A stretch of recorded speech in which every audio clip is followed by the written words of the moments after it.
anyway, good to see everybody.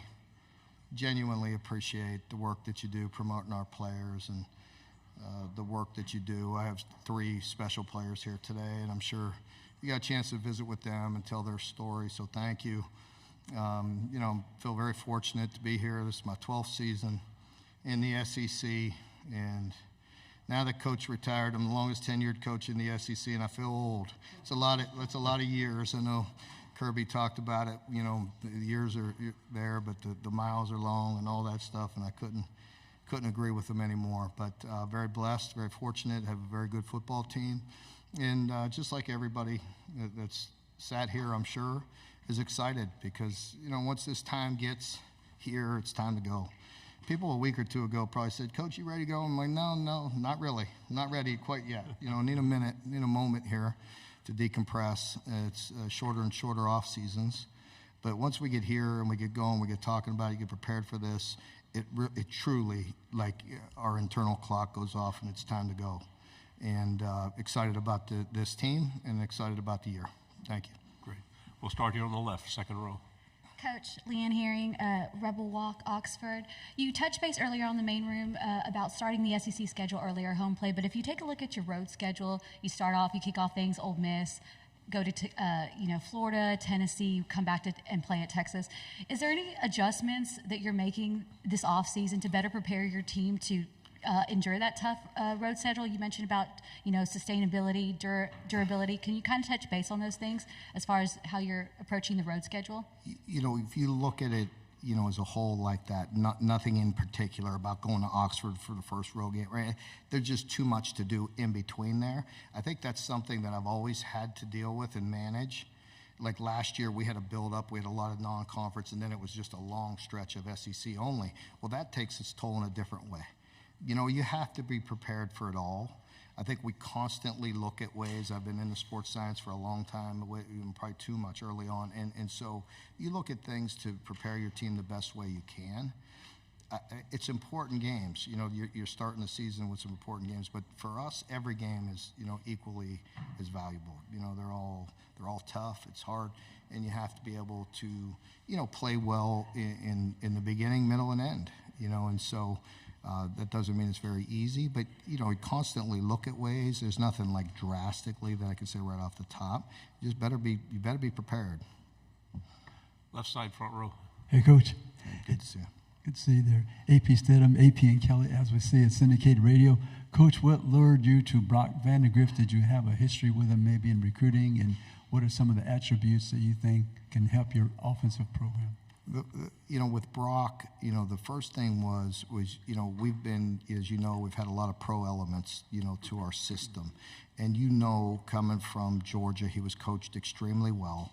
You saw him operate. Now, albeit they had some leads, when he was in there, but at least he got to play a lot because they beat a lot of teams by a lot of points. And so he got a lot of playing time. And what you saw with him is you saw the operation. You saw him go through the reads. You saw him process things. You saw the way he handled himself. The talent was there. That was obvious. He needed an opportunity. So I thought it was a very good fit. And I like what I've seen so far, and I'm very excited about him. Left side, third row, and then pass it down, please. Tyler Shaw with KBTX in College Station. Mark, can you take us back to, late November? There were reports out that you had taken the job at A&M, and then 24 hours later, Mike Elko's hired, and it's just kind of what was that kind of roller coaster of a weekend like for you? You don't believe everything you see on Twitter, do you? I'm asking you. It was, listen, I said it in the main room, and it's true. I was pursued by A&M. I had, and out of respect for everybody involved, I'm at Kentucky. As I've said, there's only 19 coaches in the history of SEC that's been in a school 12 years or more. And last year, I think Coach became 18 and Coach Saban, and this year I became 19. I like being a part of that group. I think, I fit well at Kentucky. I've been very blessed to be there as long as I have. And I love the team that I have, and, I've been pursued before. And I like where I'm at. Right side, back row. Dan Peck, ESPN 106.7 in Auburn. Coach, this might be another don't believe everything you read on the internet sort of question, but there was talk of disharmony a couple of years ago in the Kentucky athletic department, rivalry between the football program and the men's basketball program. I'm curious about your relationship, your working relationship with new Kentucky men's basketball coach Mark Pope. Well, to what you're alluding to, I had a great, respect and working relationship with John Calipari. And wish him nothing but the best. He's a friend of mine. We're big boys. We can handle things. We don't have thin skin. And, so, yeah, we had a little blip over 11 years, and that's all it was. And as far as Mark Pope, I love him. But, it's pretty hard not to. He's, what you see is what you get. And, he's a great guy and he's done a great job and very personable. And, but I wish them both well. I'm sure, for our school and for Kentucky, I know Coach Pope will do really well. And Coach Cal did an amazing job, and it was time for him to, that's his business, and I wish him nothing but the best. Left side, third row. Rick Henry, WIS-TV, Columbia, South Carolina. Coach, earlier this week, Shane Beamer says it seems a little weird playing at Kentucky so early because going back to his time 15, 18 years ago when he was an assistant at USC under Steve Spurrier, that game would always be in October. The Ponies were running there in Lexington. The basketball team getting ready for March Madness. Plus, this year is your first conference game. What are your thoughts on playing a conference game that early? Agree with them that it's different. It is what it is. So I don't know how that came about. I mean, it's not like he or I get to make those schedules, and put it in play. So, I agree. It's just different. But it is what it is. I always take things as, I don't really deal with hypotheticals at all. I don't really function with anything like that. So, I just know it's game 2 at our place, and it's a big game like any SEC game, any game, for us. Both schools. We have tough schedules, usually pretty evenly matched in a very good game. And so it'll be a big game in game 2. Right side, third row. Derek Peterson, Saturday Down South. It's an interesting time in the SEC in that Oklahoma and Texas are joining, so everybody's job gets a little bit tougher, but also the college football playoff is expanding, so I guess the margin for error is maybe a little bit better than it was before. With a 12-team playoff, how does that affect a program like Kentucky? Well, I think for a lot of us, it'll put some importance on some games late in the year. We all want to put ourselves in a position, to be in that conversation. And, I think what you're going to see, whether it's Kentucky or any teams, that you're going to see a lot of, games that are like playoff games late in the year. And I think people will like that, and I think it'll keep a lot of people engaged, so we will see, right? You'll see, I'll see, it'll be totally different. But for us, you got to just stay in that, you hear it all the time from every coach here, but it's true for us. We could only control what's right in front of us. And, that approach won't change.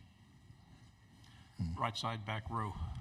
Auburn makes a visit to Kentucky in October. You and Coach Freeze have both coached a lot of SEC games. I'm not sure how often you've faced each other with division play and the differences in the schedule. How familiar are you with Coach Freeze? What's your relationship like with him? Yeah, I really like Hugh and good person, good guy, and he's one hell of a coach, just like everybody else in this league. And so, there'll be a lot of tape in between there, a lot of, lot to look at, and tweaks and changes and things like that. But I know he's a very good football coach and always a challenge playing them.